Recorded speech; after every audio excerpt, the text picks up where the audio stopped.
ഏട്ടൻ്റെ അത് എടുത്താ മൊബൈലാ ഞാൻ മൊബൈൽ നോക്കിയിട്ടാ നിൽക്കണം.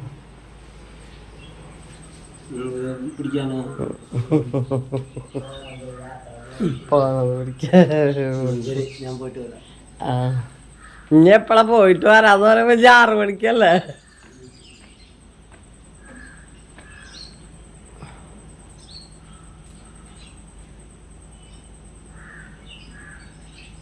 ഹായ് ഹലോ, എല്ലാവർക്കും സരിതേച്ചിയുടെ പുതിയൊരു വീഡിയോയിലേക്ക് സ്വാഗതം. എല്ലാവരും സുഖമായിട്ട് ഇരിക്കുകയെന്ന് വിചാരിക്കുകയാണ്. എല്ലാവരും സന്തോഷമായിട്ട് ഇരിക്കുക കേട്ടോ. അപ്പോൾ ഏട്ടൻ രാവിലെ തന്നെ പോയി ഏട്ടൻ്റെ 82, 83 SSLC ബാച്ചിൻ്റെ സൗഹൃദ കൂട്ടായ്മയുടെ വാർഷികമാണ് ഇന്ന് കേട്ടോ. അപ്പോൾ അതിന് വേണ്ടിയിട്ട് പോയിക്കാണ്. ഇനി 6 മണിയായിട്ടൊക്കെ വരുമോ, അതുവരേക്കും അവരുടെ കലാപരിപാടികളുണ്ടാവും, പലതരം പരിപാടികളുണ്ടാവും കേട്ടോ. പിന്നെ ഉച്ചയ്ക്ക് ഭക്ഷണമൊക്കെ അവിടെ നിന്ന് തന്നെയാണ്. അപ്പോൾ അത് കാരണം കൊണ്ട് നല്ലോണം വൈകിട്ടേ വരുള്ളൂ. അപ്പോൾ നമ്മൾ ഏട്ടൻ പോയി കഴിഞ്ഞപ്പോൾ നമുക്ക് എന്തെങ്കിലും ചായക്കൊക്കെ ഉണ്ടാക്കണ്ട. അപ്പോൾ അതിന് വേണ്ടിയിട്ടുള്ള പരിപാടിയാണ് കേട്ടോ നോക്കണത്. അപ്പോൾ മോളൊന്നും എണീറ്റിട്ടില്ല, അമ്മ മാത്രമേ എണീറ്റിട്ടുള്ളൂ. അപ്പോൾ അമ്മ എണീറ്റിട്ട് കടലൊക്കെ വേവിക്കാനിട്ടുണ്ടായിരുന്നു കേട്ടോ. കടല ഇന്നലെ നല്ലോണം വൈകിട്ട് വെള്ളത്തിലിട്ട കാരണം കൊണ്ട് ഒരുപാട് വിസിലടിപ്പിച്ചിട്ടൊക്കെയാണ് വേവിച്ച് വെച്ചത്. അപ്പോൾ ഇത്തിരി ടേസ്റ്റ് കുറയും അങ്ങനെ ഒരുപാട് തവണ ഇങ്ങനെ വിസിലടിപ്പിക്കുമ്പോൾ. അപ്പോൾ ഞാൻ വേഗം പൂരിയൊക്കെ പരത്തി എടുത്തിട്ട് വേഗം തന്നെ അത് ചുട്ടു വെച്ചു കേട്ടോ. ഇതായ കാരണം കൊണ്ട് വേഗം ആയി കിട്ടുമല്ലോ. എണ്ണയിലിട്ട് അങ്ങോട്ട് ഒന്ന് മുങ്ങി പൊങ്ങുമ്പോൾ സാധനം ആയി കിട്ടും. പക്ഷെ ചപ്പാത്തിയൊക്കെയാണ് വെച്ചാൽ നമ്മൾ കുറേ നേരം അതിന് വേണ്ടിയിട്ട് മെനക്കിടണം. അതാണ് ചപ്പാത്തി ഉണ്ടാക്കാത്തത് കേട്ടോ. പിന്നെ ഇവിടെ കണ്ണന് ഇഷ്ടമല്ലേ. ഇതാവുമ്പോൾ എല്ലാവർക്കും സമ്മതനായിട്ടുള്ള ഒരാളാണ് ഈ പൂരി എന്ന് പറയുന്നത്. അപ്പോൾ അത് കാരണം അത് എല്ലാവർക്കും ഇഷ്ടമായ കാരണം കൊണ്ട് അങ്ങനെ അഭിപ്രായങ്ങളൊന്നും ചോദിക്കാണ്ട് തന്നെ നമുക്ക് ചെയ്യാൻ പറ്റുന്ന ഒരു കാര്യമാണ്. അപ്പോൾ അത് കാരണം കൊണ്ട് അത് വേഗം അങ്ങോട്ട് ആക്കി. വെള്ളക്കടലയാണ് ഞാൻ ഈ പൂരിക്ക് ഉണ്ടാക്കുക. അല്ലെങ്കിൽ കിഴങ്ങും സവോളയും കൂടിയിട്ട് ഒരു മസാല ഉണ്ടാക്കാറുണ്ട്. ഇപ്പോൾ ഇന്ന് കിഴങ്ങുണ്ടായിരുന്നില്ല കേട്ടോ. അപ്പോൾ ഈ വെള്ളക്കടല ചെറുതായിട്ടൊന്ന് തേങ്ങ അരച്ചിട്ട് ഒരു സ്റ്റൂ പോലെ വെക്കാമെന്ന് വിചാരിച്ചിട്ടാണ് ഇപ്പോൾ കാണിക്കുന്നത്. അത് കുതിർന്ന് കിട്ടാണ്ട് തന്നെ വേവിച്ച കാരണം കൊണ്ട് ആ കടല വെന്തൊരു വലുപ്പം വരില്ലേ, അങ്ങനെ വന്നില്ല, ചെറുതായിട്ട് തന്നെ ഇരുന്നു. അപ്പോൾ അത് കാരണം കൊണ്ട് ഒരു ടേസ്റ്റ് ഇല്ലാത്ത പോലെ നമുക്ക് തോന്നും. അത് അങ്ങനെയാണ് കേട്ടോ. എന്തെങ്കിലും ഒരു മിസ്റ്റേക്ക് വന്നു കഴിഞ്ഞാൽ പിന്നെ ഒരു സുഖം ഉണ്ടാവില്ല. പിന്നെ അത് എങ്ങനെയെങ്കിലും അവസാനിപ്പിച്ച് എങ്ങനെയെങ്കിലുമൊക്കെ ഉണ്ടാക്കിയെടുക്കണം എന്നുള്ളൊരു തോന്നലാവും കേട്ടോ. അപ്പം അതാണ് ഞാൻ കാട്ടിക്കൊണ്ടിരിക്കണത്. വേഗം ഓരോന്ന് ചെയ്യാണ്. അത് വലിയ ടേസ്റ്റൊന്നും ഉണ്ടാവില്ല എന്ന് നമ്മുടെ മനസ്സ് തന്നെ പറയുമ്പോൾ നമുക്കൊരു സുഖം ഉണ്ടാവില്ല. അപ്പോൾ എങ്ങനെയെങ്കിലുമൊക്കെ കാട്ടിക്കൂട്ടി അങ്ങോട്ട് അത് വേവിച്ചെടുക്കുക എന്നുള്ളതുണ്ടാവുള്ളൂ. അന്നത്തെ ദിവസം അവർ പറയുകയും ചെയ്യും കേട്ടോ, അത് ശരിയായിട്ടില്ല, എന്തെങ്ങനെ എന്നൊക്കെ ചോദിക്കും. അപ്പോൾ അത് ഞാൻ അത്ര കാര്യമാക്കാറില്ല. ഞാനപ്പോൾ ഇങ്ങനെ ഓരോന്നും മുടന്ത ന്യായങ്ങളൊക്കെ പറഞ്ഞ് നിൽക്കും. അങ്ങനെയാണ്. അപ്പോൾ കുറച്ച് മുളക് പൊടി, മഞ്ഞൾപ്പൊടി, മസാലപ്പൊടി, കുരുമുളക് പൊടി ഒക്കെ ഇട്ടിട്ട് അങ്ങോട്ട് വഴറ്റിയുണ്ട്. സവാള നന്നായി അലിഞ്ഞ പോലെ ആവണം എന്നുള്ളൂ. അത് നന്നായി അലിഞ്ഞ പോലെ ആയി കഴിഞ്ഞാൽ പിന്നെ അതിൽ തക്കാളിയും സാധനങ്ങളൊക്കെ ഇട്ട് കൊടുത്ത് നന്നായി വഴറ്റി. തക്കാളി നന്നായി വഴണ്ട് വരാനൊന്നും ഇപ്രാവശ്യം പെട്ടെന്ന് പറ്റിയില്ല കേട്ടോ. ഞാൻ വേഗം ഇട്ടു, എന്നാലും വലിയ കുഴപ്പമില്ലാണ്ടങ്ങണ്ടായി. കണ്ടില്ലേ, കടല ആ ചെറുതായിട്ട് തന്നെ ഇരിക്കുക. അപ്പോൾ എനിക്കതൊരു സുഖം തോന്നിയില്ല. സാധാരണ ഇത് വേവിച്ച് കഴിഞ്ഞിട്ടുണ്ടെങ്കിൽ നല്ല വലുപ്പം വരും ചെയ്യും, നന്നായി വെന്തിട്ട് ഉടയാതെ തന്നെ നന്നായി വെന്തിരിക്കുന്ന ഒരു കടലയാണ്. ഇന്ന് അങ്ങനെ ഒരു മിസ്റ്റേക്ക് പറ്റിയിട്ടാണ്. നല്ലോണം കുതിർത്തണം. ഒരു 8 മണിക്കൂറൊക്കെ കുതിർന്നാൽ മാത്രമാണ് അതിനൊരു നല്ലൊരു ഇത് വരുള്ളൂ. കടലയ്ക്ക് തന്നെ ഒരു ഭംഗി വരുള്ളൂ അത് വേവിക്കുമ്പോഴൊക്കെ. അപ്പോൾ നമുക്ക് അങ്ങനെ ഈ ഭംഗിയും കളറും എല്ലാം കൂടി ഒത്തു വരുമ്പോൾ തന്നെയാണ് അത് ശരിയാവുള്ളൂ എന്ന് എൻ്റെ മനസ്സിങ്ങനെ പറയണ കാരണം കൊണ്ട് തന്നെ എനിക്കത് വലിയ ഉഷാറ് തോന്നാണ്ട് ഞാൻ ഇങ്ങനെയൊക്കെ അങ്ങനെ ആക്കിയെടുത്തു കടല. പിന്നെ ഒരു കാര്യമുണ്ട് കേട്ടോ, അമ്മ അത് ഒരുപാട് വിസിലടിച്ചിട്ട് തന്നെ വേവിച്ചിട്ടുണ്ടായിരുന്നു. വേവ് കുറഞ്ഞിട്ടൊന്നും ഉണ്ടായിരുന്നില്ല, വെന്തിട്ടൊക്കെ ഉണ്ടായിരുന്നു. പക്ഷെ ചിലത് ഇങ്ങനെ നന്നായി ഉടഞ്ഞു പോയി, അങ്ങനെയും ഉണ്ട് ഇത്. അപ്പം അത് കാരണം കൊണ്ട് തേങ്ങ ഞാൻ അരച്ചൊഴിക്കുക ചെയ്ത കേട്ടോ, തേങ്ങാപ്പാൽ പിഴിഞ്ഞില്ല. ഒന്നാമത്തെ കാര്യം തേങ്ങ ഫ്രിഡ്ജിൽ വെച്ച കാരണം കൊണ്ട് എടുത്ത് ചിരകിയപ്പോൾ പിഴിയുമ്പോൾ അങ്ങനെ പാല് കിട്ടണില്ല. ഞാൻ പിഴിഞ്ഞ് നോക്കി, ഞാൻ പറ്റാണ്ടായപ്പോൾ എന്ത് ചെയ്തു, അതാണ്ട് അടിച്ചു. അതാ നല്ലത്. ആദ്യം അടിച്ചത് വേറെ ഒന്നല്ല, അടിച്ചിട്ട് അരിച്ചൊഴിക്കാമെന്ന് വിചാരിച്ചിട്ടാണ്. പക്ഷേ നോക്കിയപ്പോൾ നന്നായി അരഞ്ഞു പോയി. അപ്പോൾ പിന്നെ അത് അങ്ങനെ തന്നെ അതിലേക്ക് ഒഴിച്ചു കൊടുത്തു കേട്ടോ. നമ്മുടെ മിക്സിയുടെ ഒരു പവറാണ് കേട്ടോ അത്. ഇങ്ങനെ വല്ലാണ്ടാണ് അരഞ്ഞു പോകും. അപ്പോൾ പിന്നെ അത് അങ്ങനെ അവിടെ ഒഴിച്ചു കൊടുത്തു. അധികം തരിയൊന്നും ഉണ്ടാവില്ല. അപ്പോൾ ഇങ്ങനെ ഒഴിച്ചു കൊടുത്തു. പക്ഷെ ഒരു കാര്യമുണ്ട് കേട്ടോ, ഈ കറി ഇവിടെ എല്ലാവർക്കും, ഇതെനിക്ക് അങ്ങനെ ഒരു മിസ്റ്റേക്ക് പറ്റിയ കാര്യമൊന്നും ഇവർ അറിഞ്ഞിട്ടില്ല. അവർക്കത് ഭയങ്കര ഇഷ്ടമായി. നല്ല നല്ല രസമുണ്ടല്ലോ കറി എന്ന് പറഞ്ഞിട്ടാ. ഉച്ചയ്ക്ക് ചോറിനും അതെടുത്തു, കുറച്ച് വൈകിട്ടും ഒക്കെ അവർക്കത് ഭയങ്കര ഇഷ്ടമായി കറി. ചില നേരത്ത് നമ്മൾ നല്ല ടേസ്റ്റ് ഉണ്ടാവണം എന്നൊക്കെ വിചാരിച്ച് നന്നായിട്ടൊക്കെ വെച്ച് നമ്മുടെ മനസ്സിൽ ഭയങ്കര ഒരു ഇതാവുക, ആത്മസംതൃപ്തിയൊക്കെ ഉള്ള സമയത്ത് നമ്മളിത് കൊണ്ടുപോയി വെച്ച് കൊടുത്താൽ ചിലപ്പോൾ അവർ പറയേ ഇതെന്തത്, ഇത് രസമില്ലല്ലോ എന്ന് പറയും. അപ്പം നമുക്ക് പറഞ്ഞ ഒരു ദേഷ്യമുണ്ട്, അത് പ്രകടിപ്പിക്കാനും പറ്റില്ല. അങ്ങനെ കഴിക്കുന്നവൻ്റെ ആഗ്രഹമാണല്ലോ അവർ കഴിച്ചതിനെ കുറിച്ച് അഭിപ്രായം പറയാന്നുള്ളത്. അപ്പം പിന്നെ നമ്മളൊന്നും പറയാൻ പോവില്ല. ചില നേരത്തൊക്കെ ഞാൻ ദേഷ്യപ്പെടും, എന്നാലും ഒന്നും പറയാം. പക്ഷെ ഇന്ന് എന്താണാവോ ഭയങ്കര ഇഷ്ടമായി എല്ലാവർക്കും. അപ്പോൾ എനിക്ക് ഇത് ഇതിനൊന്നും കൂടി ഭംഗി വരുത്തുക എന്നുള്ളതിൽ ഞാൻ കുറച്ച് ചുമന്നുള്ളിയൊക്കെ മൂപ്പിച്ചൊന്ന് ഇട്ട് കൊടുത്തു കേട്ടാ, ഒരു സമാധാനത്തിന് വേണ്ടിയിട്ട്. അങ്ങനെയൊക്കെ ചെയ്ത് വെച്ചത്. അപ്പോൾ കറി ഭയങ്കരയ്ക്ക് ഇങ്ങനെ ഒരുപാട് മഞ്ഞ കളറായിട്ട് കറി കാണുന്നതും ദേഷ്യ, അത് വേറൊരു കാര്യം. ഒക്കെ കൂടിയിട്ട് ഇന്ന് ആകെ എന്താ പറയുക, കൊളായി എന്ന് എൻ്റെ മനസ്സിൽ തോന്നിയൊരു കാര്യം പറഞ്ഞു വന്നത് ഇതാണ്. അവർക്ക് വെച്ച് കൊടുത്തപ്പോൾ ഭയങ്കര ഇഷ്ടമായി. അയ്യോ എന്ത് രസമാണെന്ന് കറി എന്നും പറഞ്ഞു. അപ്പോൾ എനിക്ക് തോന്നിയിട്ടാ, ദൈവമേ, അതാണ് പറയുന്നത്, നമ്മൾ വിചാരിച്ചതാവില്ല ചില നേരത്ത് നമുക്ക് കിട്ടുന്ന ഒരു ഇതെന്ന് പറയണത് കേട്ടാ.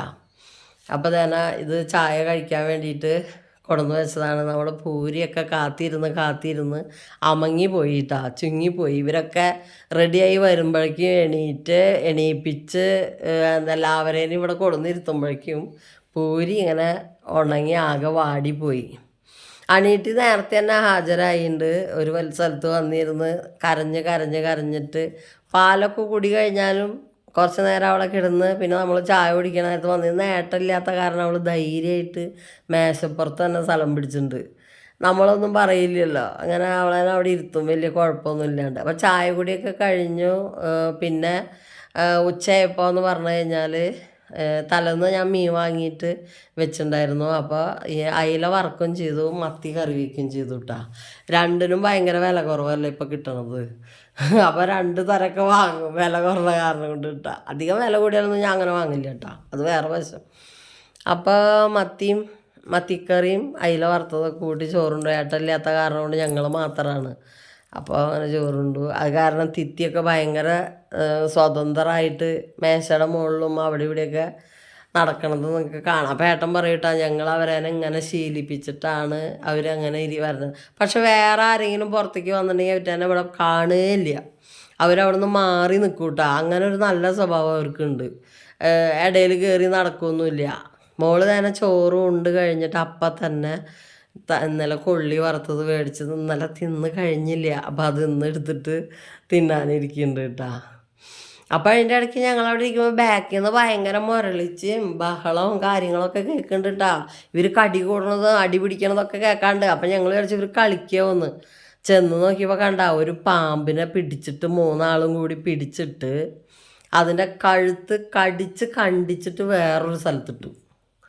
എന്നിട്ട് അതിൻ്റെ പകുതി ഇവിടെ കിടക്കണം, കണ്ട നോക്ക്, ഇങ്ങനെ ആക്കിയിട്ടുണ്ട്. കുറച്ചൊക്കെ തിന്നാൻ ശ്രമിച്ചിട്ടുണ്ട്, പക്ഷെ എന്തുകൊണ്ടോ തിന്നാൻ പറ്റണില്ല എന്ന് തോന്നുന്നു. ഇതിൻ്റെ തോല് ചവച്ചറിയാണ്ട എന്താണെന്നറിയില്ല. 2-3 കഷ്ണമൊക്കെ ആക്കിയിട്ട് ഒരു പാമ്പിനെ അവരവിടെ ഇട്ട് വെച്ചിട്ടുണ്ട്. കണ്ട, പാമ്പിൻ്റെ തലയാണ് കേട്ടോ അത് കിടക്കണത്. അത് വേറെ എപ്പോൾ പാമ്പിനെ പിടിച്ചാലും ആദ്യം തല കടിച്ച് വേറെ ആക്കും ഇവർ കേട്ടോ. ഇവരുടെ അമ്മയും അതെ അമ്മാമ്മയും അതാ അങ്ങനെ ചെയ്യുക. ഈ പൂച്ചക്കുട്ടികളുടെ ഇവറ്റങ്ങൾ അവരുടെ കയ്യിൽ നിന്ന് പഠിച്ചൊരു ശീലം നമ്മൾ പറയില്ലേ, ഒരു വർഗ്ഗ സ്വഭാവം ഇങ്ങനെ വരുമെന്ന്, അതങ്ങനെ തന്നെ തുടർന്നു പോയ പാമ്പിനെ കടിച്ചു. ഇവിടെ ഏത് മൂലക്കിലും ഒരു പാമ്പ് വരാൻ അവർ സമ്മതിക്കില്ല കേട്ടാ. ഈ എപ്പം പിടിച്ച് കടിച്ച് അടിച്ച് കൊന്ന് ഇങ്ങനെ ആക്കി ഇട്ടിട്ടുണ്ടാവും. നാൾ കണ്ടില്ല അണീറ്റി ഒരെണ്ണം പിടിച്ചത്, അതേപോലെ തന്നെ വേറൊരു തരം പാമ്പാട്ടത്. ഇത് ചേരയാ തോന്നുന്നു. ഇതിനെയും കടിച്ചിട്ട് കൊന്നുണ്ട്. പാവം ചെറിയ ചെറിയ പാമ്പ് കുട്ടികൾക്ക് ഓടാൻ അധികം പറ്റില്ലല്ലോ, അതുകൊണ്ടാണ് തോന്നുന്നു ഇവർ വേഗം പിടിക്കണത്. പിന്നെ ഒരു മൂലയ്ക്ക് കടന്നിരിക്കുമ്പോൾ ഇവർ ഏതിൻ്റെ ഉള്ളിൽ വേണ്ട. ഞാനത് മേടിച്ച് കളഞ്ഞപ്പോൾ ഇവിടെ കയറിയിരിക്കുക. മേടിച്ച് കളഞ്ഞു ഞാൻ തിന്നണ്ടാന്ന് വിചാരിച്ചിട്ട്. ഒരു ദിവസം ഞങ്ങൾ വിറ്റങ്ങനെ പാമ്പിനെയൊക്കെ പിടിച്ചിട്ട് വിറ്റാനൊക്കെ അങ്ങനെ കുളിപ്പിച്ചതാ. നമുക്ക് എടുക്കാൻ അടുത്തേക്ക് വരുമ്പോഴേ ഒരു ജാതി പോലെ തന്നെ, അപ്പോൾ ഒക്കെ നിരത്തി കുളിപ്പിക്കുകയൊക്കെ ചെയ്തു. അപ്പോൾ ഞാൻ അതൊക്കെ കടിച്ച് മുറിച്ച് കളഞ്ഞ് വന്നിട്ട് അവർക്ക് ഇട്ട് വെച്ച ചോറെടുത്ത് തിന്നെ കേട്ടോ. അപ്പോൾ എന്തിനാണ് വെറുതെ പാവം ജീവികളെ പിടിച്ച് കൊന്നു കളയണത്? അവനവന് തിന്നാനും പറ്റില്ല, വെറുതെ കൊന്നു കളയുക. അപ്പോഴേക്കും മോളിലെ എന്തോ ഒരു കൊറിയർ വന്നു കേട്ടാ. അത് മറ്റേ എന്താ പറയുക, അവളെ മറ്റേ കുപ്പികൾ കുറേ അപ്പുറത്തെ വീട്ടിലെ ആൾ അവിടെ കൊടുന്ന് വെച്ചിട്ടുണ്ട് ആ ബാക്കിൽ. അപ്പോൾ ആ കുപ്പികളൊക്കെ എടുത്തിട്ട് കഴുകി എടുത്ത് വെച്ചിട്ടുണ്ട്. അതിലത്തെ നല്ല വലിയ കുപ്പികളൊക്കെ നോക്കിയിട്ട് അവരുടെ പെരുന്നാൾ ആഘോഷം ക്രിസ്മസ് ആഘോഷമൊക്കെ കഴിഞ്ഞ് അങ്ങനെ കുപ്പികളൊക്കെ ആ മൂലയ്ക്ക് കൊടുന്ന് വയ്ക്കും.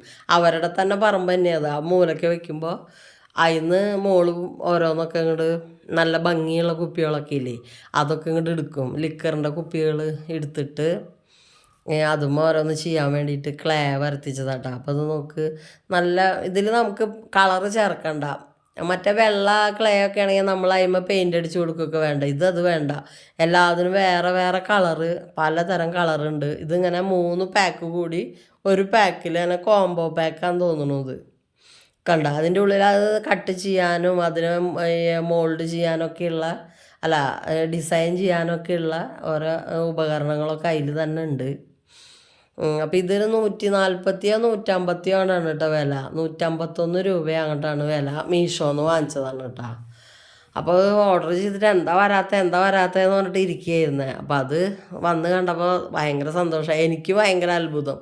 കാരണം ഇത് ഭയങ്കര വെയിറ്റ് കുറഞ്ഞിട്ടുള്ള ഒരു ക്ലേ. പക്ഷെ നമുക്ക് പെട്ടെന്നാണ് അതിനെ നമുക്കിങ്ങനെ ഓരോന്നാക്കി തീർക്കാൻ പറ്റുക. അപ്പോൾ അത് കാരണം കൊണ്ട് നല്ലൊരു ഇത് തോന്നിയിട്ടാണ്.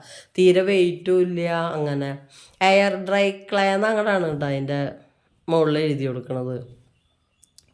അപ്പം അത് നമുക്ക് കുപ്പിയുടെ മുകളിലൊക്കെ നേരിട്ട് ചെയ്ത് കൊടുത്താൽ മതി. അല്ലാതെ മറ്റേതാകുമ്പോൾ നമ്മൾ ആദ്യം ക്ലേ കൊണ്ട് ചെയ്ത് അത് ഉണങ്ങി കഴിഞ്ഞ് നമുക്ക് ഇഷ്ടമുള്ള പെയിൻറ്റ് അതിൻ്റെ മുകളിൽ അടിച്ചു കൊടുക്കണം. ഇതിപ്പോൾ അത് വേണ്ട. നേരിട്ട് നമുക്ക് ഏത് കളറാണ് വേണ്ടത് വെച്ച് കഴിഞ്ഞാൽ 2 തരം കളറ് കൂട്ടി യോജിപ്പിച്ചാലൊക്കെ നമുക്ക് വേറെ വേറെ കളറൊക്കെ ആക്കി എടുത്തിട്ട് നമുക്ക് ചെയ്യാൻ പറ്റും. അല്ലാണ്ട് തന്നെ അതിൽ നല്ലോണം ഇഷ്ടംപോലെ നമ്മൾ ചെയ്യാൻ ഉദ്ദേശിക്കണ എന്ത് സാധനത്തിൻ്റെയും കളർ അതിലുണ്ട് കേട്ടോ. അപ്പം അങ്ങനെ അത് ഒരു 3 പാക്കറ്റായപ്പോഴേ ഒരുപാടുണ്ട്. അപ്പോൾ അവൾ കുറേ സാധനങ്ങൾ അവളങ്ങനത്തെ അവിടെ ഇവിടെയൊക്കെ കൂട്ടി വെച്ചിട്ടുണ്ട് കേട്ടോ. ഈ സ്കെച്ച് പെന്നുകളായാലും പിന്നെ ഗ്ലിറ്ററിങ് പെന്നുകളായാലും കുറേ സാധനങ്ങൾ വാങ്ങിയിട്ടുണ്ടാക്കിയിട്ടുണ്ട് ഉണ്ടാക്കാനായിട്ട്. ഇതൊക്കെ പക്ഷേ ഒരു കാര്യം എന്താണെന്നറിയോ, ഇതിപ്പോൾ വാങ്ങിക്കഴിഞ്ഞാൽ ആ ഒരു കുറച്ച് ദിവസത്തെ ഒരു ഇതാണ്ടാവുള്ളൂ. നമ്മൾ തുടർച്ചയായിട്ട് അങ്ങനെ എന്തെങ്കിലും അത് ചെയ്തു പോവുക അങ്ങനെയൊന്നും ചെയ്യില്ല.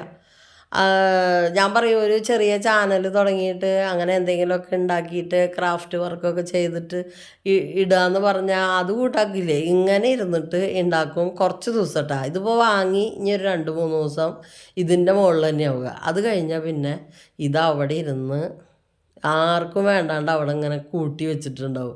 അങ്ങനെ ഇഷ്ടംപോലെ സാധനങ്ങൾ മേടിച്ചിട്ട് ഇവിടെ ചാർട്ടായാലും മറ്റേ എന്താ പറയുക പെയിൻറ്റിങ് ബ്രഷുകൾ, പെയിൻറ്റ് ഒക്കെ ഉണ്ട്. ആക്രിലിക് പെയിൻ്റൊക്കെ ഇല്ലേ നമ്മൾ ഈ ഫെവിക്രിലിൻ്റെ ഒക്കെ അങ്ങനത്തെ പെയിൻറ്റുകൾ ഒക്കെ ഇവിടെ ഇരിക്കുന്നുണ്ട്. പിന്നെ ഒരു സമയത്തുണ്ടായിരുന്നു ഇങ്ങനെ തുണിയുടെ മുകളിൽ ചെയ്യില്ലേ ഓരോന്ന് വരച്ചിട്ട്, അതൊക്കെ ചെയ്തിരുന്നു ഇരുന്നിട്ട് കേട്ടോ. അത് അവൾ കോളേജിൽ പോയപ്പോൾ അവിടെ അത് ഒരു ടീച്ചർ പഠിപ്പിക്കുന്നുണ്ടായിരുന്നു. അപ്പം അത് കുറേ ആഫ്രിക്കൻ ആർട്ട് അങ്ങനെ ഇങ്ങനെയുള്ളതൊക്കെ കുറേ ഒരു തുണിയുടെ മുകളിൽ ചെയ്തിട്ട് പ്രിൻ്റ് ചെയ്യണത് അങ്ങനെയൊക്കെ ഇല്ലേ, അങ്ങനെ കുറേ പഠിച്ചു. അത് ഡൈ ചെയ്യുക അങ്ങനെ എന്തൊക്കെയോ പറഞ്ഞിട്ട് അത് കുറേ അതിന് വേണ്ടിയിട്ട് കുറേ സാധനങ്ങളൊക്കെ വാങ്ങി കുറച്ച് ദിവസമൊക്കെ അത് ചെയ്തു. പിന്നെ ആ ടീച്ചർ എന്താ പറയുക, ഇവരോട് തനിയെ ഇവർ ചെയ്യാറാവുമ്പോൾ ഇനി നിങ്ങളത് ഡെവലപ്പ് ചെയ്യുന്നൊക്കെ പറഞ്ഞപ്പോൾ പിന്നെ അതവിടെ ഇട്ടു കേട്ടാ. ഡെവലപ്പ് ചെയ്യലൊന്നും ഉണ്ടായില്ല, അതവിടെ ഇട്ടു. ഇത് എൻ്റെ കയ്യുമ്പോൾ ഒരു കൊതു വന്നിരുന്നിട്ടേ ഞാൻ അറിഞ്ഞില്ല കേട്ടാ. ഈ കൊതു അവിടെ ഇരുന്ന് നമ്മൾ ചോര കുടിച്ചിട്ട് ഈ ഒരു കോലത്തിലായെന്നുള്ള. അതിന് പറക്കാൻ വയ്യ. അത് താത്തി വെച്ച കൊമ്പ് പുറത്തേക്കാണ് വലിച്ചെടുക്കാനുള്ള കൊതുവിനില്ല. അത്ര അധികം അതിൻ്റെ വയറ് നിറഞ്ഞു പോയി. കണ്ട ബ്ലഡ് വലിച്ചിട്ട് ഇരിക്കണത്. അത് തന്നെ നിലത്തേക്ക് വീണിട്ട് അതിനെ കാണാനുമില്ല. ഞാൻ നോക്കിയപ്പോൾ എടുത്ത് കളയാമെന്ന് വിചാരിച്ചപ്പോൾ പാമ്പിനെയൊക്കെ പിടിച്ച് ഞങ്ങൾ ഒക്കെ കടിച്ച് മുറിച്ചൊക്കെ കൊന്നിട്ട് ഇവിടെ വന്ന് ഒതുങ്ങിയിരിക്കിയപ്പോൾ ഒരുത്തിലിട്ടാ ഒരാളിരിക്കണ കണ്ട. അത് അന്ത്യോളം ആ മൊബൈലിലിരുന്നിട്ട് ആനിമി അതും ഇതും എന്ന് പറഞ്ഞിട്ട് ഇങ്ങനെ ഇരിക്കും. അപ്പോൾ മുകളിലെ സാധനങ്ങളാണ് കേട്ടോ ഇതൊക്കെ. ഇപ്പോൾ ആ ക്ലേ കിട്ടിയപ്പോൾ അത് കുറച്ച് എടുത്ത് കൊണ്ടുവന്ന് വയ്ക്കാനായിട്ട് ഒരു പെട്ടി ഉണ്ടാക്കിയിരുന്നിട്ട്. അപ്പോൾ അവിടെ എന്തോ ഒരു സമ്മാനം പൊതിഞ്ഞു കൊണ്ടുവന്ന ഒരു പേപ്പർ ഉണ്ടായിരുന്നു. അതെടുത്തിട്ട് മീഷോന്ന് വന്നിട്ടുള്ള പെട്ടികളുണ്ടാവില്ലേ നമുക്ക് ഈ കൊറിയർ വരുന്നത്, അതൊക്കെ എടുത്തിട്ട് അതിലിട്ട് വെക്കാൻ അതൊരു പെട്ടിയുമ ഒട്ടിച്ച് അതൊക്കെ എടുത്ത് വെച്ചേക്കുക. അതേ ഇരിക്കണതൊക്കെ ഉള്ള സാധനങ്ങൾ തന്നെയാണ് കേട്ടാ. ഇതൊക്കെ മേലെ അലമാരിയിലായിരുന്നേ. ഇപ്പോൾ പോയിട്ട് തപ്പി പിടിച്ചെടുത്ത് തുറന്നിട്ടുള്ളതാ. അപ്പോഴേക്കും ഞാൻ കുളിച്ച് വിളക്കൊക്കെ വെച്ചു കേട്ടാ സന്ധ്യയായപ്പോൾ. അപ്പോൾ ഏട്ടൻ വന്നിട്ട് വീണ്ടും മരുന്ന് മേടിക്കാനായിട്ട് പോയിക്കാണ് കേട്ടാ. ഏട്ടൻ സ്ഥിരം കഴിക്കുന്ന മരുന്നുകളുണ്ട്, അപ്പോൾ അത് കഴിഞ്ഞിരിക്കുകയായിരുന്നു. അപ്പോൾ അത് വാങ്ങാൻ പോയിക്കാണ്. അപ്പം ഞാൻ അപ്പോഴേക്കും വിളക്ക് വെച്ച് കഴിഞ്ഞാൽ കുറച്ച് നേരം എഴുതുക അങ്ങനെ കാര്യങ്ങളൊക്കെ ചെയ്യുമല്ലോ. അപ്പോൾ അതൊക്കെ ചെയ്യാൻ വേണ്ടിയിട്ട് ഇരുന്നു കേട്ടാ. ഏട്ടനെ അവിടെ നിന്ന് കിട്ടിയ മൊമെൻ്റോ ആണ് കേട്ടോ ഈ ഇരിക്കണത്, ഞാൻ എഴുതണോടത്ത് ഇരിക്കണത്. അപ്പോൾ കണ്ണനോട് കുളിക്കാൻ പറഞ്ഞിട്ട് കൂട്ടാക്കാണ്ട് അവിടെ ഇരിക്കുന്നുണ്ട്. പിന്നെ വിളക്ക് വെച്ച് കഴിഞ്ഞപ്പോൾ പിന്നെ അമ്മ ഉമ്മർത്ത് വന്ന് കുറച്ച് നേരം അങ്ങനെ ഇരുന്നു കേട്ടാ. ആ ആൾക്കൊരു ശീലമുള്ളതാണ് അങ്ങനെ വെറുതെ ഇങ്ങനെ കുറച്ച് നേരം ഇരിക്കും. അപ്പോഴേക്കും ഏട്ടൻ വന്നു. ഏട്ടൻ വന്നപ്പോൾ കുറച്ച് എന്താ പറയുക ഉപ്പേരിയും പായസമൊക്കെ കൊണ്ടുവന്നിട്ടുണ്ടായിരുന്നു, അച്ചാറൊക്കെ. അപ്പോൾ നമ്മുടെ പുതിയ അച്ചാർ കുപ്പിയില്ലേ അത് ഉദ്ഘാടനം ചെയ്തത് ഏട്ടൻ കൊടുന്ന അച്ചാർ ഇട്ട് വെച്ചിട്ടാണ് കേട്ടോ. അപ്പം അത് തന്നെ ഇതാണ് മാങ്ങ അച്ചാർ അപ്പം തന്നെ ഉണ്ടാക്കില്ലേ, അതാണ്. അപ്പോൾ എല്ലാവരും പറഞ്ഞു, കുറേ ആൾക്കാർ ചായ കുടിക്കായിരുന്നു. അപ്പോൾ ഏട്ടൻ പറഞ്ഞു വേഗം എനിക്ക് ഇത്തിരി ചോറ് തായോ എന്ന് പറഞ്ഞിട്ട് ചോറുണ്ടായിരുന്നു കേട്ടോ. അപ്പം കണ്ണൻ പൂരി എടുത്തിരുന്ന് വെച്ചിട്ട് ഇരുന്ന് തിന്നണ കണ്ടപ്പോൾ ഏട്ടൻ പയ്യന്ന് 2 പൂരി തിന്നിട്ട് ആ കറി രാവിലെ ഉണ്ടാക്കിയില്ലേ അത് ഭയങ്കര ടേസ്റ്റ് ഉണ്ട് ഇന്നത്തെ കറി എന്നും പറഞ്ഞിട്ട് പൂരിയും കുറച്ച് ആ കറി തന്നെയൊക്കെ ഇരുന്ന് തിന്നു കേട്ടാ. അതങ്ങനെയാണ്. എവിടെ പോയി വന്നാലും കഴിച്ചിട്ട് വന്നാലും വന്നിട്ട് വീണ്ടും വീട്ടിൽ വന്നാലും കഴിക്കാറുണ്ട് കേട്ടോ. ചില സമയത്ത് മാത്രം അങ്ങനെ ചെയ്യാറില്ല. അപ്പം അതൊക്കെ കഴിഞ്ഞ് എന്താ പറയുക ചായ കൂടിയും ചോറൂണൊക്കെ ഓരോരുത്തരുടെ ഒരുമിച്ചായിരുന്നെന്ന്. ഞാനും അതെ കേട്ടോ. കുറച്ച് എന്താ പറയുക അപ്പം ആ ഉപ്പേരി കണ്ടപ്പോഴേ ഏട്ടൻ കൊടുത്തിട്ടുള്ള ഉപ്പേരി കണ്ടപ്പോൾ അപ്പോൾ കുറച്ച് ചോറുണ്ട്. ഇനി രാത്രി ഒന്നും കഴിക്കില്ല കേട്ടോ ഞങ്ങൾ. അപ്പോൾ അത് അങ്ങനെ ആ ഒരു 7 മണി 7:30 നേരത്ത് എല്ലാവരും കൂടി കഴിച്ചു കേട്ടോ. അപ്പോൾ ഇന്നത്തെ ഒരു വീഡിയോ എന്ന് പറയണത് ഇത്രയൊക്കെ ഉള്ളൂ. അപ്പോൾ അടുത്തൊരു വീഡിയോ ആയിട്ട് നമുക്ക് വീണ്ടും കാണാം. വീഡിയോ എല്ലാവർക്കും ഇഷ്ടമായി ഉണ്ടാവുമെന്ന് വിചാരിക്കുകയാണ്. അപ്പോൾ എല്ലാവർക്കും ബായ്.